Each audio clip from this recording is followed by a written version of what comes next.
Podcast City Network.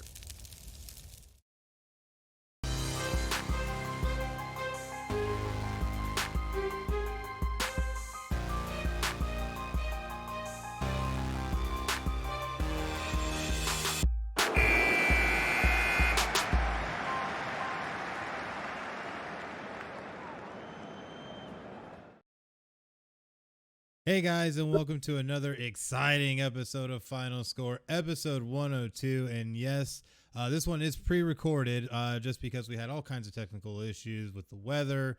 Well, I guess it wasn't really technical, it was the weather. So, let's be blunt about it. So at the end of the day, though, we still want to try and bring you guys something. So here we are for the first actually recorded episode. I had to think about this. I think the first recorded episode we've done in like 70 episodes. So yeah, it's been a while. It's definitely been a while. But of course, I can't do this without my compadre, the man, the myth, the legend himself. Craig, how you doing, bud? Hey, we're doing well, man. It's been a wild week. It's, of course, the wild weather kind of forces us to not unfortunately go live, but we're looking forward to still bringing you a fun show and talking about all the latest news in the NFL, NHL, and more. Yeah, most definitely. A lot of great stuff going on, but you definitely got to make sure that you follow us on all of our social media at PCN Final Score, Facebook, Twitter, YouTube, Twitch, and Instagram. Go give us a like, give us a follow, give us a subscribe, and check out all the great stuff that we have going on. And the biggest thing, hit that notification button. That way you can make sure that you're notified anytime we make a post, go live, do anything really. So hit that thing so you can make sure you get those notifications. And more important than anything, when you see this video that you're probably watching on Facebook Live or whatever it's at, give it a share. Share it for us. Hit that like button too, because we try to bring a good show. So, we hope you like it. We do what we can. We do what we can. But a lot of great stuff going on. And we did have some stuff planned for this show that sadly, since we're not live, we're not going to be able to do. But as we mentioned, what we can do is we can tell everybody about where they can find our content, because when this is released Monday, it's going to be on all the awesome platforms that you can find Final Score on. That's right. All the awesome platforms like Podbean, Stitcher, TuneIn, iHeartRadio, BULLHORN, Player FM, Spotify, Castbox, Google Podcasts, and Apple Podcasts, as well in video formats on YouTube. And we have that great hub. Where's that hub at? Oh, yeah, that's right. podcastcity.net/Final Score, where you can find all things Final Score. Hey, who would have thought? Who would have thought? Anything you need to find Final Score, you can find there on podcastcity.net. And we're on so many different content platforms. Like, it's just crazy. There's literally, as new ones pop up, we find our way on them somehow. So depending on wherever you listen, you can find Final Score wherever you listen to podcasts. Man, that's just a touchdown. Yeah, that's right. Because listen to Final Score, man, it's a lot of great stuff. But speaking of touchdowns, you gotta love a good segue. I was actually able to use the soundboard to do this one now. NFL offseason news, a lot of great and crazy things that have been happening in the NFL. And man, we're going to start at the top with the Denver Broncos and the Seattle Seahawks being among many NFL teams now. The Philadelphia Eagles being the latest as of today, that are saying they're not going to report for the voluntary offseason workouts, and all of them are just flat out opting out. Man, Craig, what are your thoughts on that? Well, it's unfortunately still the reality we live in with COVID-19 still in this pandemic. Even though some states are kind of opening back up, other teams that you kind of were alluding to, Tampa Bay Buccaneers, the Detroit Lions, and some of us, according to ESPN, from the New England Patriots, also joining on Wednesday to make the decision that they're not going to be joining the voluntary off-season workouts at their facilities. They, based on, I believe what it was, the NFLPA said, quote, "It's in everyone's best interest to play it safe again this season," end quote, after, quote, "no acceptable resolution to our union's negotiations with the NFL over comprehensive COVID-19 protocols," end quote. Basically just, they clearly, NFL is obviously trying to push full steam ahead, add another week to the season like they want to.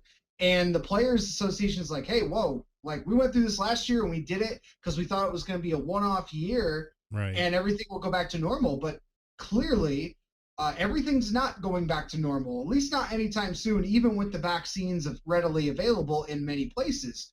But it's just, I think this is going to be an ongoing battle until the NFL, again, like last year, is going to basically say, hey, you're going to go to practice. We're going to do what we can to help, but you're got to get back on the field. This is going to be a very interesting kind of scenario to play out for the NFLPA because of what happened last year. And do they try to go the CFL route? If anybody's not really familiar with CFL, and part of it is players are now having to make decisions whether they want to play again. Maybe there's an opt-out clause. I don't know for the NFL, but we'll see what happens. There's a lot of still uncertainty, and we're well over a year, into this pandemic, and still not having a resolution between the NFL owners and the NFLPA could end up being very costly for the NFL in the long run. I mean, it most definitely could. And that's something to keep in mind, is that you have to now play this balancing act between the owners and the NFLPA. And, how deep could this go? What kind of issues could this end up bringing? And like you said, we're still dealing with the pandemic and really, like you said, no resolutions to a lot of the issues that we see with trying to hold a season and trying to also pilot a pandemic. So it's going to be interesting to see how this plays out. And of course, we'll have a lot more on it because this is a developing story still. Like we said, many teams, even as of today, are still opting out. So we will definitely see a lot over the coming weeks. And another thing you got to keep in mind is with voluntary off-season workouts, what does this do for rookies? The draft's next week. And those guys eventually have to come in and be able to learn the playbook and be able to get up to NFL speed. So how does that work? And, a lot of things are going to be hinging with this. So it's going to be very interesting, man. Yeah, I know the Tampa Bay Buccaneers, where there's a quote also in the same article talking about the Tampa Bay Buccaneers are still planning on doing more virtual off-season workouts. Mm-hmm. Kind of how, the same vein of what they did last year, just to kind of help keep people at a distance and not have too many people in one location. But Denver's kind of one of the big hot buttons here because players on the team are citing a rapid increase in COVID-19 positivity rates in the Denver area, and there's a lack of adequate protocols in place, supposedly, around the Broncos facilities and organizations. So for some of those places that maybe don't have regular vaccines available or still kind of not really having any end in sight, I think you're going to see this happen a lot in those areas. Mm-hmm. But probably a lot more virtual workouts, virtual off seasons. But it's definitely, like you said, we only know and how this is going to affect the rookies, the players that are joining different teams this year, and like you said, making sure that they can get up to speed and get to know their new team. So it's gonna be a real interesting next couple weeks. I would venture to guess that the NFL probably by the time June rolls around, they're probably gonna have to do what they did last year, which is be like, hey, emergency meeting and figure out something like they did. That's the only thing I can think of that would possibly work out for the NFL right now. Yeah, maybe, and maybe they'll be able to go that route or find some type of route to be able to find something with this, but I still don't see an end in sight, at least not in the very near future. But we'll definitely report more on this come next week for episode 103 of Final Score. So definitely make sure to tune back in next week. Hopefully, though, we'll be live and not be having to do this pre-recorded. But, is what it is. So with our next topic, though, Julian Edelman, who remembers that guy, that star receiver, is retiring, 34 years old, ending his 12-year career with the New England Patriots, man. I mean, this was kind of done, I guess, on, they say, a technicality with a physical and all this kind of stuff. But a lot of people are saying this was kind of just a setup for him to retire anyways. But, man, do you think he's really retiring? Well, having won 3 championships and being the MVP of Super Bowl 53, you got to think of who did he win all those Super Bowls with? Yeah, Bill Belichick, but also Tom Brady. That's his that's one of his go-to guys. And I know he said, I know he's turning 35 next month, but we've seen this before from guys that are retiring to maybe get out of their situation, so that way they can go somewhere else. And his contract was voided, which means that even though he retires, contract was voided. So if he unretires, he can go to any team. It's not like a Calvin Johnson situation where he retires, but he's still technically part of the Lions organization until his contract runs out. So this is going to be interesting. But I did say immediately, you and I started talking about this, and I said, how much you want to bet that right before the season he goes, you know what? I think I want to play with Tom Brady. And then Brady's going to call him up and be like, hey, man, I think you should come join us. That I know Antonio Brown was fun, but come on, man. You, me, Gronk back together, sunny Tampa. We just won a Super Bowl. We got all of our starters back. Why not come win another one? Come on, let's go. Come on. One more.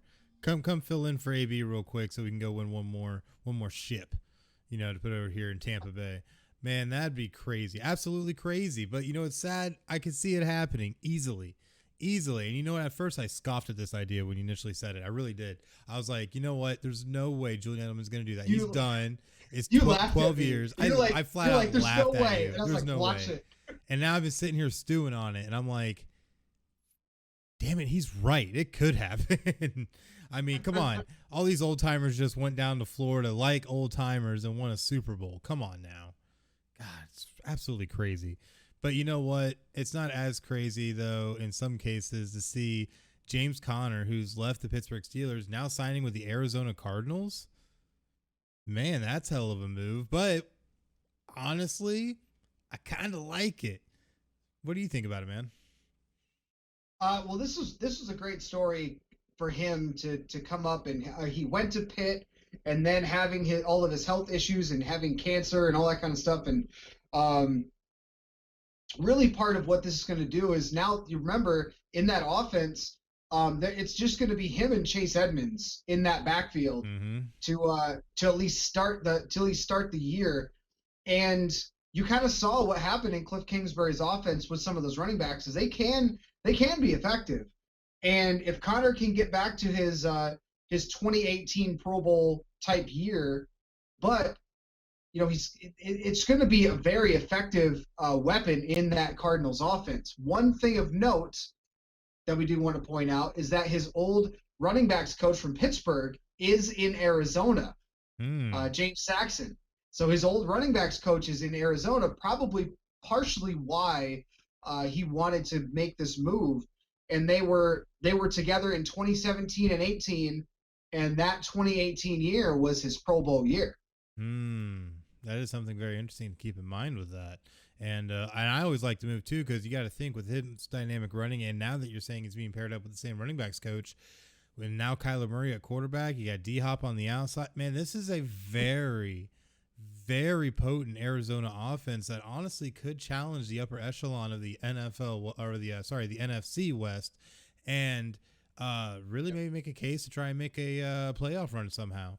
I mean, hey, they got an extra game to try and do it too this season. Us going to that 17-game schedule, so hey, why not? I think they want to get rid of. They just want to get rid of the 8 and 8s. You know what I mean? Like they just want to get rid of the 500 teams. I mean, those can't be the 500. We tried really hard teams. Like, come on now.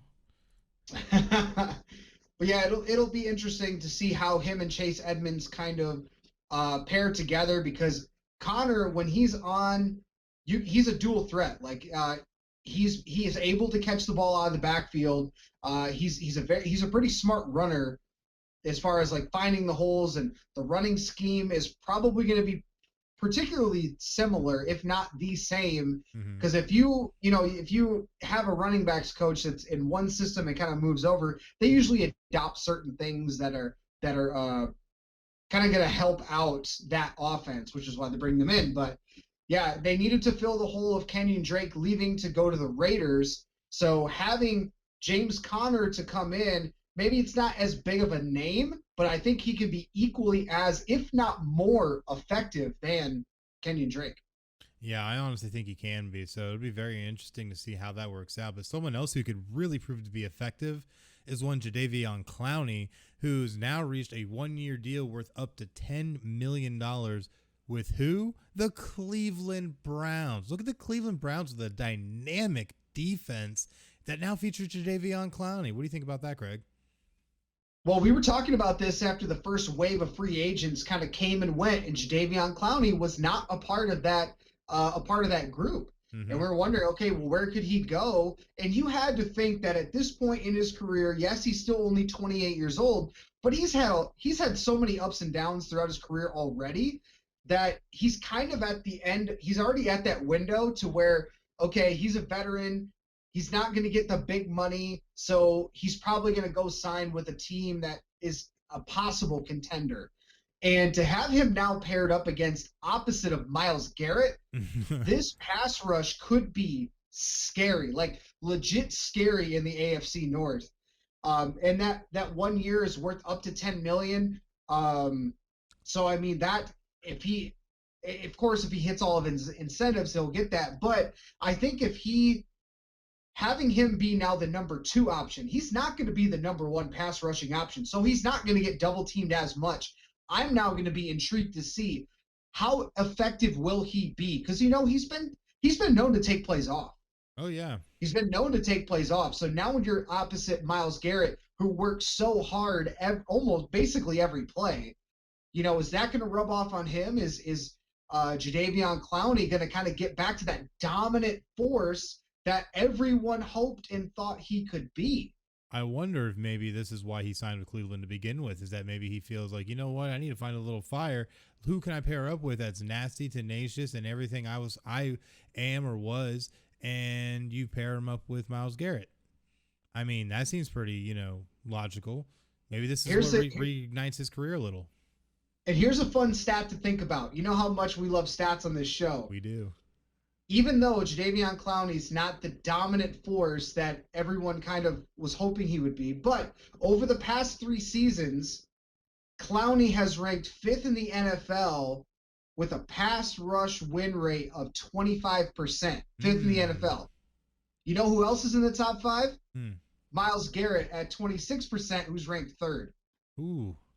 So 2 guys over the last 3 seasons ranking top 5 in pass rush win rate. And you can't double team both guys at the same time. There's no way. Because that's going to open it up. That's going to open up for the interior defensive lineman, who will have an absolute field day on weaker offensive lines. Well, even with stronger offensive lines, it's going to be so much to handle that the blocking schemes they're going to need are going to have to be as dynamic as the defense they're going up against. And that's what I think Jadeveon Clowney ultimately brings to this team now, is that if he can find that little bit of fire and not start taking plays off, this could be one of the most dominant defenses, dare I say, in the NFL, man. Like, this is crazy. It's a recipe. This is what wins. Oh, my gosh. Did I almost say Super Bowl and Cleveland Browns in the same sentence? Oh, my gosh. Well, we got to think about this too. Is yes, he's been very good over the last couple seasons, but he did have a season-ending knee injury last year. So that's part of the reason why his market was not up to kind of where maybe he expected it to be. Mm-hmm.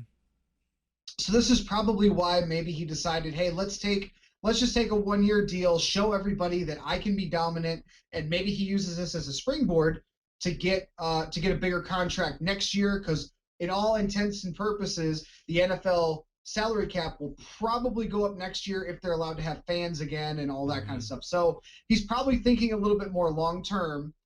But if he can, like you said, having now have to block those 2 guys, you're gonna have to change up your entire offense from a blocking scheme standpoint, just to whenever you're playing these guys, because you're gonna have to either chip one or both of them, double team the other.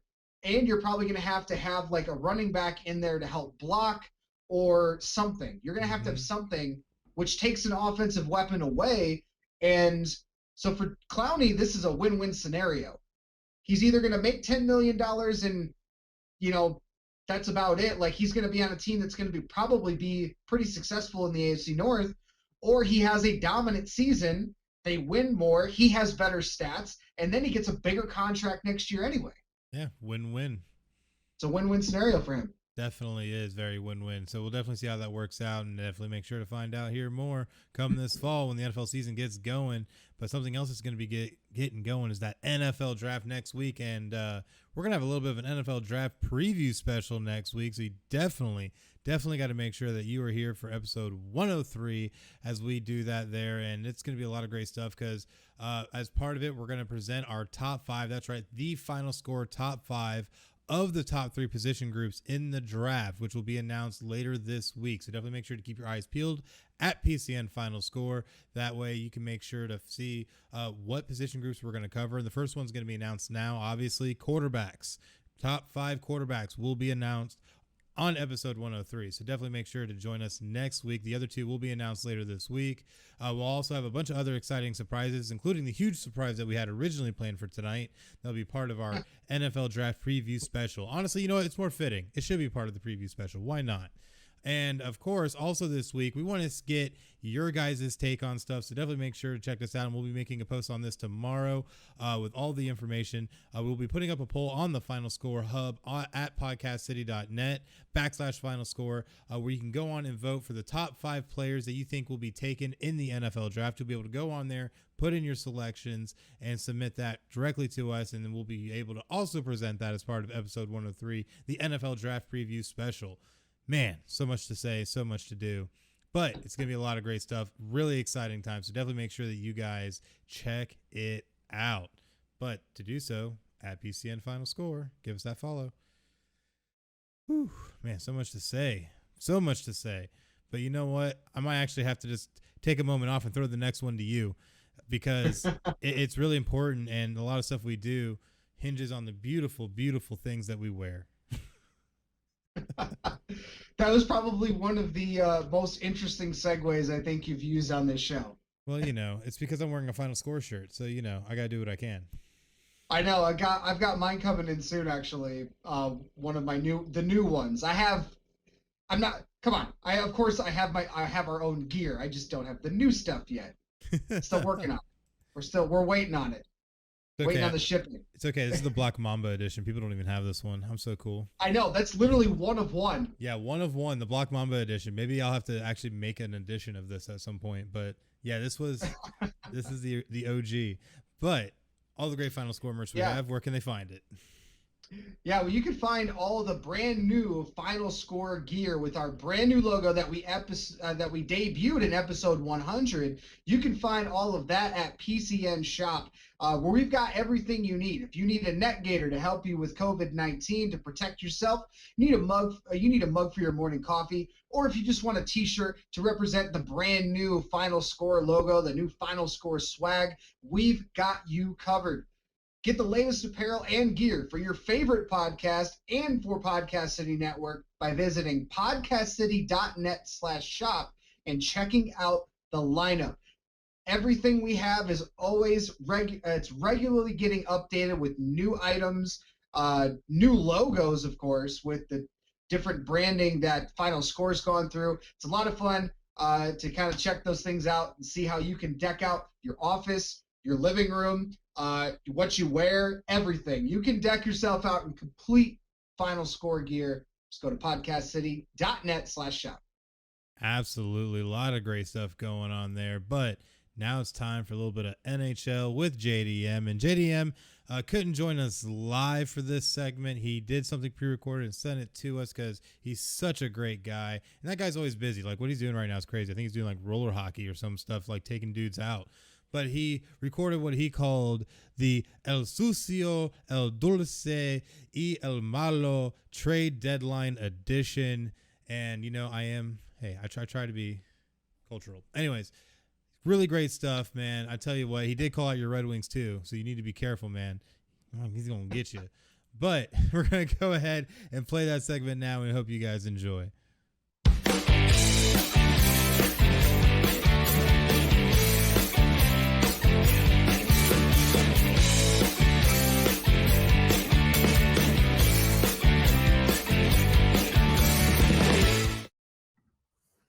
I know you guys love that. What's going on, guys? I am your host, JDM from Not a Hockey Market Podcast, here on an exclusive segment with Final Score Podcast. What's up, boys? What we're going to be doing today is I'm going to give you a quick little segment here. We're talking about one of my favorite segments, one of Jimmy's favorite segments. That's right. We're going to introduce a little bit of that Español into it. And we got El Sucio, El Dulce y El Malo trade deadline edition, boys. That's what we're talking about today. So we had the trade deadline here in the NHL this past week, and man, I got to tell you, there was some moves out there that were definitely questionable. Definitely a lot of teams jockeying for those top 4 positions. Remember, top 4 positions will make it to the playoffs, and that is going to be huge because you're going to have the 1 versus 4, the 2 versus 3 within those divisions after they've already played each other about, 10 frickin' times. That is something definitely that we're going to be looking forward to. Now, first off, we got to go with the dirtiest, El Sucio, the nastiest trade that I saw over the trade deadline weekend. Now, I know what you're thinking. And buddy, Mr. Craig, Mr. Detroit Red Wings fans, this one is definitely for you because that trade that you guys pulled, Anthony Mantha, bye-bye. Sorry, bud. Phenomenal power forward, but it was time for him to go. You guys got back in return a first round pick, a second round pick in 2022, and you got Jacob Vrana and Richard Panik. Now, Richard Panik, not too bad, third line winger. He can definitely put a few into the net, but Jacob Vrana is a player that you should not just put by the wayside, all right? Last season, Jacob Vrana had 25 goals, 27 assists, 12 power play points, averaging only 14 minutes of ice time, if that, in the 2019-2020 season. This year, 12 goals, 14 apples, 26 points, averaging 12 minutes and maybe 13 of ice time. Now you're going to give this dude 16 to 18 minutes on a top line with forwards like Tyler Bertuzzi, with Dylan Larkin, with hopefully Philip Zadina. Verana Zadina. You can have all kinds of Czech names going in and out of that Detroit Red Wings lineup. That's going to bring a lot of youth. Jacob Verana can be a top goal scorer in this league. The dude's got a wicked shot. He's super deceptive. I love this trade. It is absolutely sucio for the Detroit Red Wings. I mean, they're always in the damn playoffs. And the Capitals just gave them a really good head start. Now they're also going to have some cap space to make some moves in the offseason with the expansion draft coming in. You got Philip Hornick back there too. There will be a goalie available come the free agency. So there's that going on. I mean, I'm so excited. My dog is having seizures over here and freaking out about what I'm talking about for the Detroit Red Wings. Kidding, not really having seizures, but I digress. Anthony Mantha going over to the Capitals. That's also a little sucio because they just added a massive man who's already scored a goal for the Capitals, a 6'5" power forward. I mean, I don't want to be a defenseman playing against the Capitals, having Ovechkin hit me if he's not scoring, having Mantha hit me when he's not scoring, having Oshie hit me when he's not scoring. Then I got to deal with a dirty Tom Wilson on top of that. No, thank you. Capitals also absolutely sucio when it comes to that. Finally, let's go into Too Sweet. El Dulce of this trade deadline edition here with the NHL. And I'm going to talk to you guys a little bit about Mr. Taylor Hall, who's already got 2 goals with the Boston Bruins after only having 1 with the Buffalo Sabres. Why is this absolutely too sweet? Because Taylor Hall is a pure goal scorer that doesn't want the spotlight. And now he doesn't need to go near it. Because the spotlight in Boston belongs to Pasta. Pasta Man with the Oakleys and the crazy hairdo and the funny attitude. David Pastrnak is the spotlight of the Boston Bruins. So therefore, guess what? You don't need to be the freaking spotlight there, buddy. You just have to take feed after feed from Bergeron or Marchand or Krejci or Smith or DeBrusque or do I keep going? No, I'm not going to keep going. Not to mention, they also get Tuukka Rask back from injury close to that trade deadline. It's just too sweet right now for the Boston Bruins, and they themselves are looking really good. Now, of course, I'm not gonna dismiss anything. It's been a little bit of a rough week here, okay? It's been a little bit of a rough week for my Cats. They did make some nice moves, which I definitely like. It is a little sweet, but what's going to be even sweeter is that there is a true rivalry coming to the Sunshine State. So I see you boys over there. I know you got your little Tampa flags waving all back and forth, but we're coming. I'll see you boys in the playoffs. Not going to get into that, though. Finally, let's go to absolutely malo. El malo of the trade deadline edition. I got two teams that have just absolutely done nothing but dog shit. The Anaheim Mighty Ducks and the Buffalo Sabres. The Buffalo Sabres sent Eric Stahl to the Montreal Canadiens. They sent Taylor Hall to the Boston Bruins. They sent Brandon Montour to the Florida Panthers. Kid's got wheels. I like him. They didn't get a first-round pick back at all. Let that sink in. No first-round pick in return for any of those trades. That's just absolutely awful. They barely got anything in return. And Eichel is probably super pissed. I mean, how much more are you going to put that phenom through? That dude is an absolute machine. He's super injury plagued this year, and there's nothing you can do about that. But I bet you half of it has to do with that his team has been absolute dog shit. Who the hell wants to play for that? At that point, dude, sell off Eichel for as many assets as you can get and rebuild that team and get rid of Oposo and Skinner and every bad contract that you ever thought of.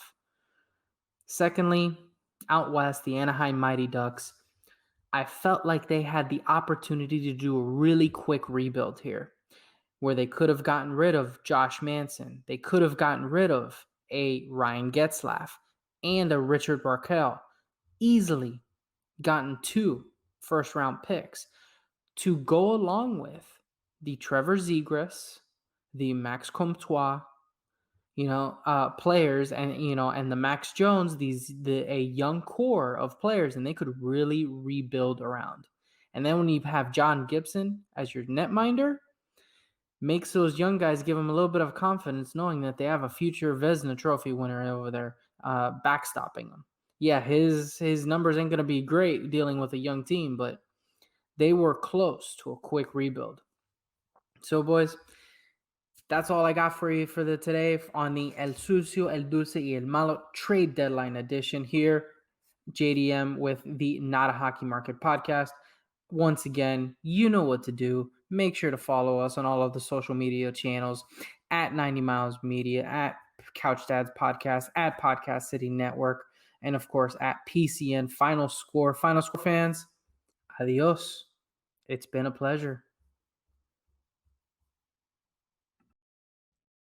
Man, I tell you what, JDM definitely had a lot to say in that segment, man. A lot to say, and man, he was getting hot. You even look like he was sweating a little. Craig, I gotta get your instant reaction, man. What do you think? Yeah, he definitely had a lot to say. It was a pretty active trade deadline. I mean, talking about the good, basically the good, the sweet, the bad. For those of you that need a translator, and yeah, definitely the Red Wings. It does hurt to lose Anthony Mantha, but with a guy like him, to be able to trade him to a winning team like the Capitals, and to be able to get the type of players they got back plus the picks I mean, Steve Yzerman already working his magic like he did in Tampa Bay. It's just a matter of time before the Red Wings start having that young nucleus just start growing together. Now the big question mark, they just got to get a damn goaltender. You just got to get a goaltender that is the guy for your franchise. Haven't had one in a long time. So definitely got some work to do there, but the future's bright for the Red Wings. And I mean, you can't talk about the trade deadline without talking about what he mentioned, the Buffalo Sabres. How bad of an organization are you that you got rid of a guy like Taylor Hall and, of course, the other players they got rid of and not get a single first-round pick? Like, how do you not get a single first-round pick for a guy like Taylor Hall? Just only bolsters the Boston Bruins. And if you're a hockey fan, you're watching this, you've probably seen all that already. Look at the impact that Taylor Hall's had there. So yeah, we can say Sabres fans are just being like, I never get to use that one. All right. Well, Sabres fans don't have much to boo at because they're probably not even there to watch the game. Like, who wants to go see that dumpster fire? Like, he's talking. Yeah. That's the Buffalo Sabres organization right now. That's, but yeah, it's always a lot of fun to have JDM on the show to talk NHL, even when he can't join us live. It's always fun. So if you're a hockey fan, definitely go check out Not a Hockey Market podcast here on Podcast City Network. Yes. He releases new episodes roughly every week. Sometimes it's a week in between, because all of us at the network, we have lives, we have other stuff that we do too, families to tend to. So, but he always brings a lot of fun commentary whenever we're talking NHL. So it's always a pleasure to have him on.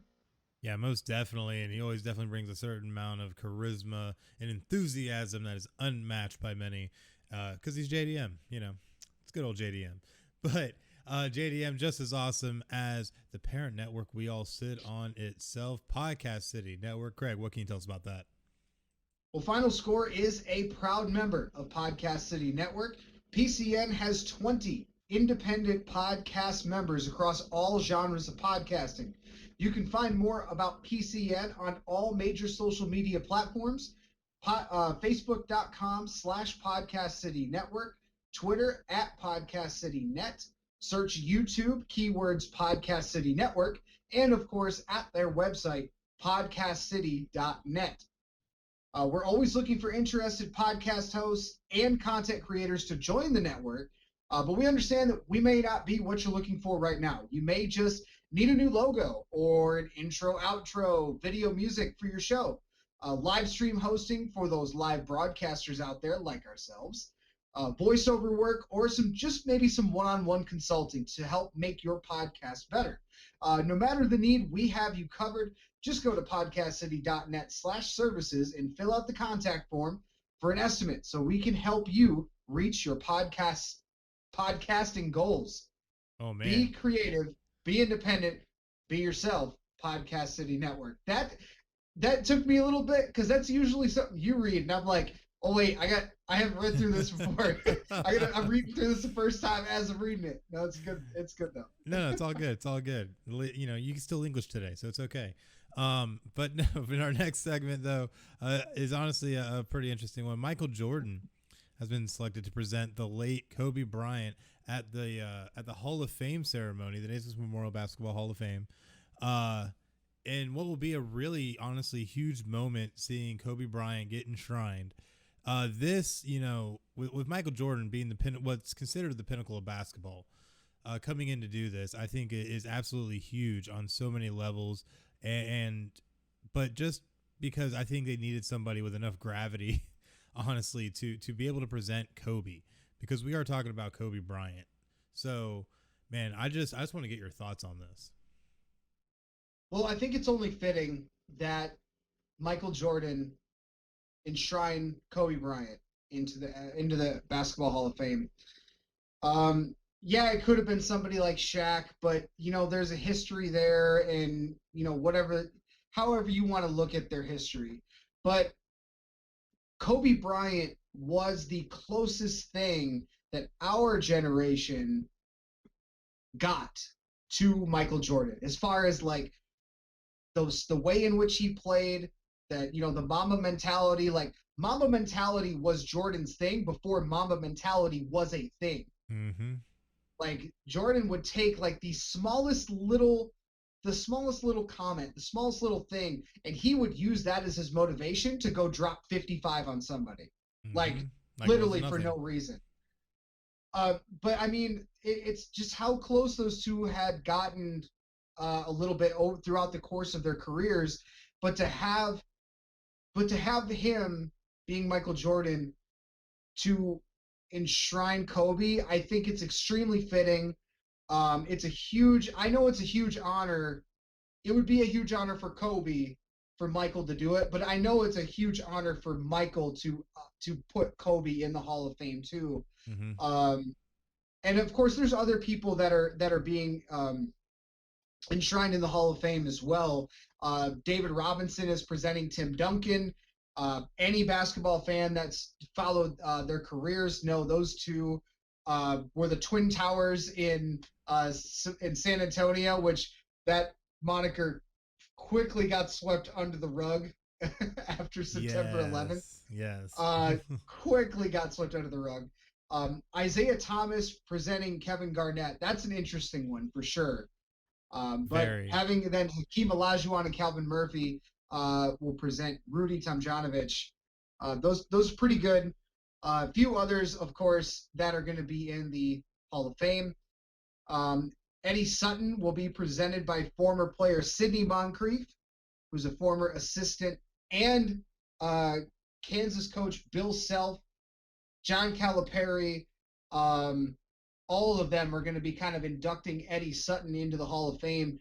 Eddie Sutton, legendary college basketball coach for Oklahoma State. He passed away last May. There's a handful of other inductees that are going to be there, but those are some of the big ones, and it's always a emotional ceremony to be able to kind of, especially when people have kind of passed away. But it's going to be good. So basketball fans are really going to enjoy watching the ceremonies this year.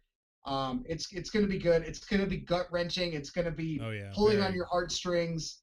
But I know I'm going to end up watching it, and it's going to be good, but it's also going to be sad because we're going to be reminded of the passing of Eddie Sutton, the passing of Kobe Bryant. So, it's going to be a good thing overall, and I'm just happy for those that get inducted, and it's pretty cool to see the matchups of people that are inducting those new inductees.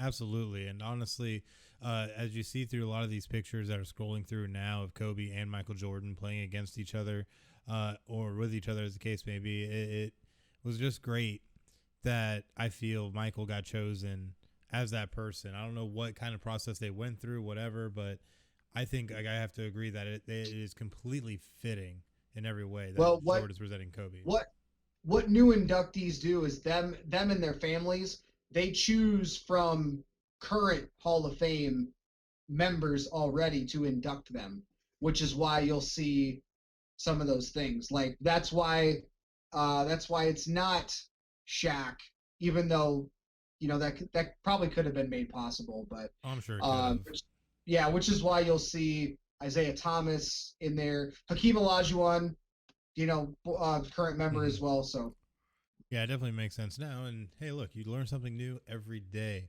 We might have to make that a new segment where Craig teaches us stuff. That literally happens every week. Yeah. So let's not bring work home. Anyways, at the end of the day, though, a lot of great stuff that's going to be happening with this, with the Hall of Fame ceremonies. Definitely make sure to check it out. It will be heart wrenching in every degree, I am more than sure. But hey, Kobe Bryant's being inducted into the Hall of Fame, and that's a really big moment. So definitely make sure to join all that. Just like you can always join us down at City Limits Tap Room, located in beautiful DeLand, Florida, at 2620 North Woodland Boulevard. A lot of great stuff going on down there all the time. I actually was down there just recently. A lot of great stuff that they've been doing there. A lot of renovations. And of course, all the specials. They always have specials going on. Just like on Mondays, all day $6 wing baskets and $5 pitchers of Yingling, Landshark, and Busch Light. Tuesdays, guys night with half off all wells and drafts from 7 p.m. to close. Wednesday, all day $5 pitchers of whatever posted beer they have at the time from 2 p.m. to close, and $2 seltzers out at the outside bar. Now let me English today. Thursday, ladies night, $1 wines, wells, and drafts from 7 p.m. to close. Fridays, karaoke with Al from 7 p.m. to close. And then Sunday, $13 domestic buckets and $16 import and craft buckets all day long. You got to check it out. 2620 North Woodland Boulevard in beautiful D-Land, Florida. So definitely make sure to check that out. But that does bring us to Meme Madness. And sadly, just like, the stuff that's been going on with our broadcast, Meme Madness will be sadly very short this week, but we do got a couple of good ones at least that we were able to get on the show. I'm telling you, man, it's just one of those weeks, But we got a good one because the very first meme I love more than anything. Zach Wilson looks like the actor who would play Zach Wilson in a Disney movie about Zach Wilson. My God, look at that face. That is like the ultimate baby face. My goodness. I love it. He does though. He really does. He really does, man. Like, really does. But we got to talk about the greatest. He's going to be the Jets' Mormon Messiah. Oh, my God. The Jets need a Messiah at this point. Maybe they can dig up Johnny Unitas. No, or somebody crazy. Anyways, but no, this next one is considered the greatest photo to ever hit any timeline.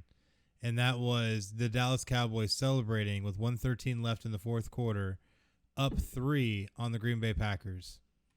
You know what happens there, right? I love it. I love seeing that photo because he literally took a selfie smiling, and everyone in the back is in Cowboys gear, and they're like, yeah, we're going to win. And he's just like, they have no idea. Yeah, absolutely no idea whatsoever. But hey, we'll see what happens. But sadly, that is the end of Meme Madness. That's literally all we had this week. We don't have Jimmy the meme god like actively giving us memes throughout the show so we can put more up. Yeah, I know, right? It's always what happens. Jimmy will in the middle of the show make a meme, send it to you, and it will find its way on the show like that day. It's insane. Yeah, I'm able usually to work a lot of TV magic. I'm not gonna lie, but we're not live, so can't really do it. Yeah. But it's okay. It works out. But you know what else always works out? Joining Podcast City Network and checking out all the great stuff that they have to offer. What can you tell us about that, Craig? Have you always wanted to start a podcast but didn't know how? Do you already have a podcast but you don't know how to grow it? Are you trying to find ways to make your podcast profitable? You can learn to do it here at Podcast City Network. We offer consulting services and tutorial classes to help with learning to better expand your knowledge and to grow your show. We also give access to our network of shows to help with cross-promotion, guests, and overall reach, while also becoming a part of our ever-expanding PCN community based on people helping people.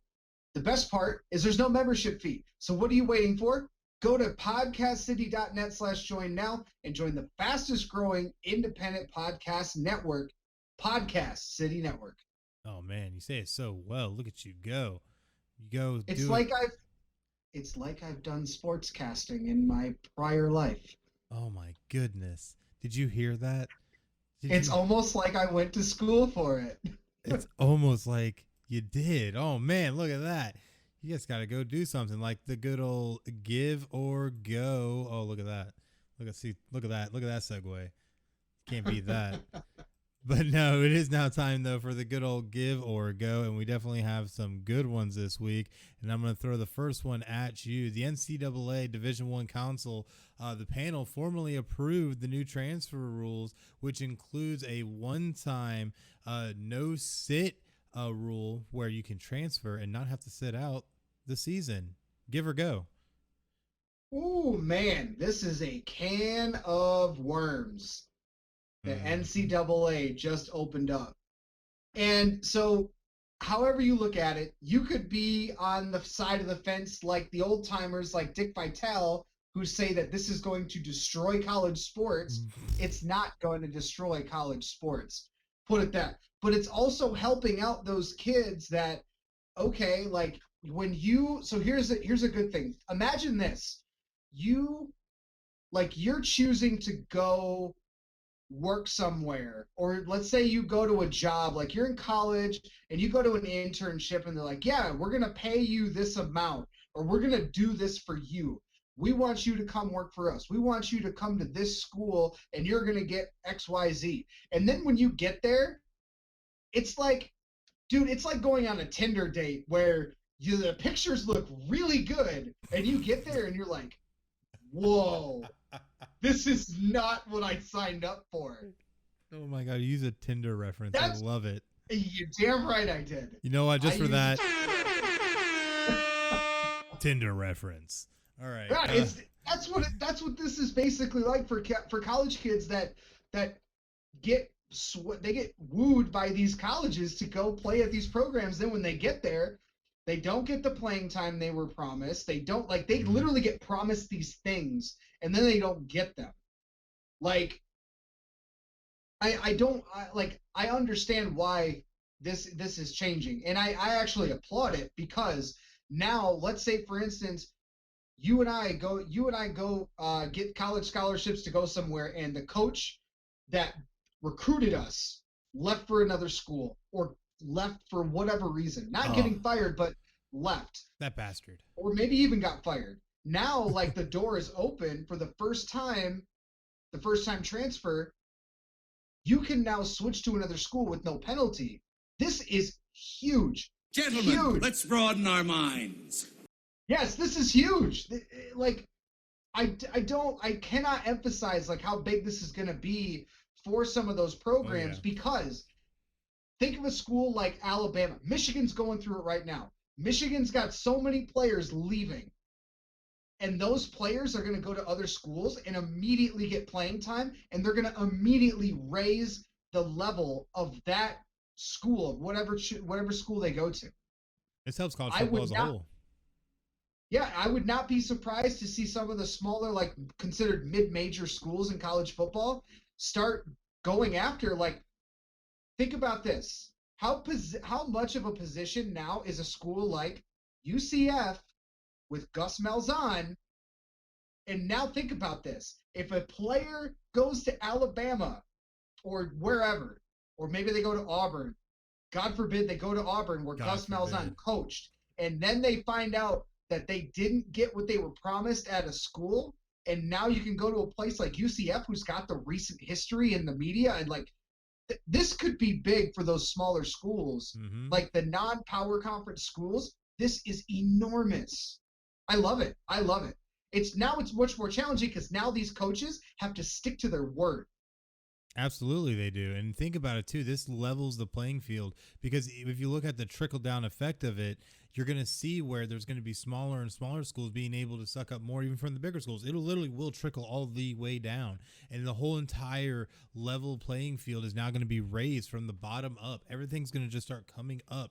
More competitive games. You're going to see a lot less of teams just being able to be dominant year in and year out against certain programs.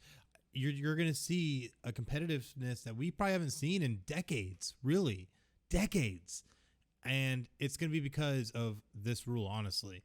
And, you look at Dick Vitale, that guy, he's just so out of it. Like, I mean, when you're basically as old as Yoda, like you've seen a lot of things, okay? And like, yeah, he's so used to the way things were back when they were still using peach baskets in college basketball. Like, that's what he's used to. That's 100 years ago. He's about 100 years old. He'll look at you and say, I'm a man. I'm 40. But in reality, we know it's much worse. Yeah, I mean, when you've been around for as long as Dick Vitale has, he literally came up through the era when schools were still segregated. There was no 3-point line. That's still pretty recent in history. Even up till the mid 80s, there was no 3-point line in college. Like college basketball now is going to be interesting too, because the one and done rule kind of changed things, but I don't think you're going to see a lot of college basketball issues. College football is really what I think this is for. Yeah, this is exactly for college football all the way through, just because there's all the transfer rules you've seen and the issues come with it anyways, where you have to go and get the variances and, all this kind of stuff. And it's ridiculous, but glad to see this finally go through. And I think this will definitely help college football as a complete whole. So we'll definitely see how it works out. But I mean, I can tell you one guy that works out a lot, Yadier Molina, that guy just became the 6th catcher ever to catch 2,000 MLB games, and the only one to do it with a single team. Give or go. Hey, what a career by Yadier Molina. I mean, there's not a whole lot that you can actually say about what he's meant to that team. I mean, being able to be a mainstay, especially at catcher. I mean, that's hard. That's really hard. That's a hard position to play in the MLB for as long as he has. But you don't see it very often anymore that players stick with the same team for so long. Yeah. You don't really see it very much. So I hats off to him. It's been a phenomenal career for him. Winning a few World Series as well. It's been a good career, playing for the St. Louis Cardinals. 18 years he's played with them. 18 years. Yeah, I really wish they wouldn't have won one of those World Series against my Tigers, but it is what it is. Oh man, it definitely is what it is. But hey, it's all good, man. You can't win them all, and you guys just have problems winning. Well, you know what? It's okay. It's okay, man. It's okay. Yeah, the Tigers just haven't won a World Series since the 80s, even though they've been to 2 of them since. But, it is what it is. It's okay. Maybe one day you can grow up and be like the Red Sox. But in our next Give or Go. And have 100 years between championships and then win like a couple. Hey, it was like 80. And then have 6 years. And then have a cheating scandal tied to another one. Water under the bridge, baby. Alex Cora is back. Anyways, Ralph Lauren has unveiled the Team USA Olympic uniforms for the closing ceremonies at the Tokyo Games. Yeah, did you see these things? Because in my opinion, these are atrocious, man. Yeah, I don't know. Like this, this is not a runway, man. This is not Italy where you literally go for the weirdest looking things ever to be. I swear to God, they were pulled from the 1980s. Like that's yes. They were pulled from the 1980s out of the vault, and then they were like, here. This big name company would like to give you the closing. Like, come on, man. Yeah, that's what I'm saying, man. It's ridiculous. And when you look at how they actually look, like you said, 80s, I said like early 90s, same thing pretty much. And it looks horrific. The belt with like the zigzag looking type of American flag colored crap, and the straight up Ralph Lauren style polos. And like, although I don't like them. Oh my God. I don't like them now, but I used to. When I was younger, the 96 getup that the gymnasts wore with like the flame on it that was in Atlanta, I kind of liked them. I mean, it's okay. I kind of liked the design, but it was the 90s. I was saying it was the 90s. It's okay. You're not in 2020 trying to pull that off. So, right? I think you're going to be okay. But you know who else? Well, the best thing that could happen to the U.S. Olympic team is if the 2020 Olympics in Tokyo actually don't happen because of COVID.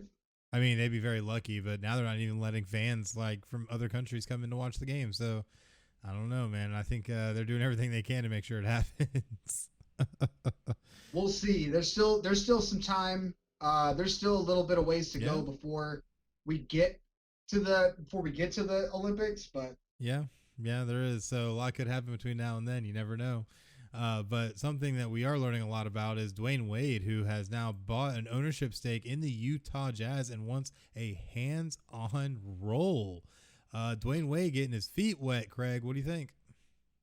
I like it. I saw this the other day, and I was a little surprised that it was Utah, but I know it's something that he's always wanted to do, and he's he's been like this new wave, generation of players they've been thinking about life after basketball, and this is just the next step for him. And he's not the only one, but I mean, if you look at some of the previous players that also have ownership stake in teams, Grant Hill has ownership in the Atlanta Hawks. Shaq has ownership in the Sacramento Kings, which I find super ironic. That is ironic. And of course, Michael Jordan being the majority owner of the Charlotte, then Bobcats, now Hornets. Magic used to own a small percent stake in the Lakers, but this is just another step. I love the fact that Dwayne Wade's going to be there. It's having a hands-on role. This is going to help him with learning more about the front office and being able to be on inside those doors with the decisions that happen. And he's got a great basketball mind. Now it's going to be, is he going to be more like Michael Jordan as an owner? Like where it's just complete garbage dumpster fire because he doesn't know how to evaluate talent? I don't think anybody's going to be that bad. But No. I think I really like this. I really like this idea of him being in ownership, and for players and for African American males, especially athletes, to show that they can, they can do these things. You work your ass off, you do it, you are really good at something, and you can, and eventually, do something. Because it's always been, ownership in almost every sport has always been the billionaire white boys club. Yeah. Like, let's throw that out there. Like, it's always been that way, unfortunately. But like now more and more players getting involved, and they're doing it in, now it's going to be like, I love the marriage here. Like Utah, Salt Lake City is a great city to have basketball, and to have Dwayne Wade, who's always been so good in the community too. I just love this pairing. Yeah, I think it's a really great pairing, and you've seen the Utah Jazz really coming along as a team as well. So, Dwayne Wade coming in and trying to give his 2 cents, I think could be something really great. I have to agree. I don't think it'll be as bad as Mike is at evaluating talent, but we'll definitely be able to see what kind of chops he has and see what he's able to bring to the table. And it'll definitely be interesting all the way around.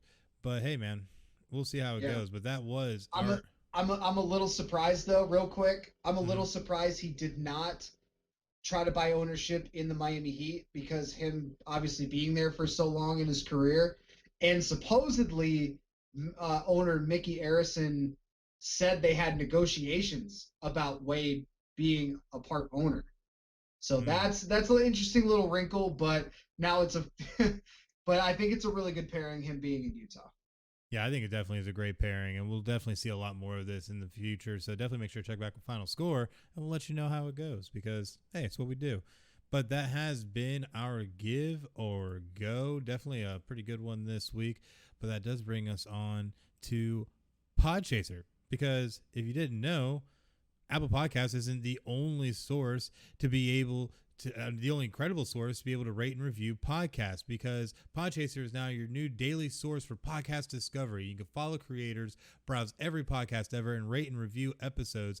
All you have to do is go to podchaser.com and search keyword Final Score, one word, and give us a following, a rating, and a review. Check it on out, podchaser.com. See, I usually don't do that one, so wasn't too bad. I know, we were mixing it up this week. Yeah, mixing it up this week. Mixing it up. Bits. But that does bring us to the week ahead, and definitely some things on the docket. Jackie Robinson Day actually was this past Thursday, April 15th. It's been 74 years since his debut in the major leagues. So definitely a monumentous occasion. I want to make sure that we shout it out. Yeah, it's always a good day to honor Jackie Robinson whenever possible. Just the amount of impact that he had on the game of baseball never can go unnoticed. So always good day. Everybody wears the number 42 in memory of Jackie Robinson. There's always some special like tributes and stuff that are done around the league. And one of the only numbers that's been retired by the entire league in Major League Baseball. So it's always a fun day. Absolutely, absolutely. But as for the upcoming week, not too much actually going on until the NFL draft outside of the NCAA Women's Volleyball Championships that'll be taking place in Omaha, Nebraska. So outside of that, you have your normal NHL, MLB, and NBA slate until we get to the NFL draft, April 29th through May 1st, taking place in Cleveland, Ohio. Definitely going to be a good one. I'm interested to see how they're going to do it. Oh, wait. There's one other thing. You forgot. What did I forget? MLS starts this weekend. Boom, there it is. Orlando City starts Friday. Orlando City starts their first home game. They kick off Friday, April 23rd at 7:30 p.m. against Sporting KC. Yes. So definitely make sure to check that out. That's going to be fun. I totally forgot about that because they are in preseason right now as of yet. Yep. Orlando City, I think their last game, they had a tie 0-0. So definitely make sure to keep out. The season will be debuting. Oh my goodness, I almost forgot about MLS. But they also have the incredible slate of PCN sports shows that are part of the Podcast City Network, including Not a Hockey Market podcast that you saw earlier with JDM, the Nest podcast, the Rip Griffin Show, Fixed Edge with S Money, and Not Your Average Podcast in the 716. A lot of great shows, man. Absolutely, always a lot of variety. Depending on what kind of sport you listen to or what you're into, we have a plethora of different shows that cover different sports. Lots of great personalities involved with Podcast City Network. So definitely go check those out. They are released throughout the week. Nest podcast is always on Monday night. Rip Griffin is always on Thursday night. And then Fixed Edge, still working on their way back, I believe, correct? Yes, they're still working back, but they will be returning this upcoming Wednesday live on YouTube. So definitely make sure to keep an eye out for that announcement that will be going out.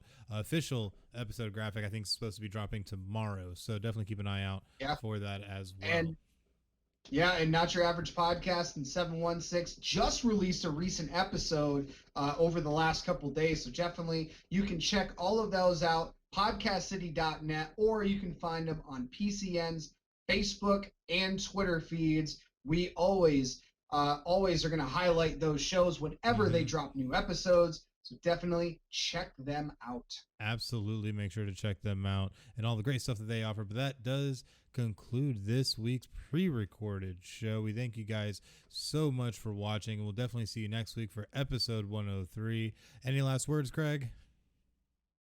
No, it's going to be a lot of fun. Looking forward to the NFL draft preview. May or may not be a mock draft this week. We don't know. We're trying to figure that out. We usually at least throw out a first-round mock every year. We have a lot of fun doing it. But there's a lot of things going on in our worlds over the last couple weeks. So be on the lookout for that. If that is, we end up doing that. We haven't really decided, so possibly. Maybe. I say I don't want to, and then I'm going to find time to do it. Look at you. Gosh, Craig, my goodness. But that is our episode 102. Definitely make sure to join us next week for episode 103 at 9 p.m. on Facebook Live. But until then, I'm Chris, and that's Craig over here. Got to point the other direction now. And you guys have just watched Final Score. Y'all have a great night.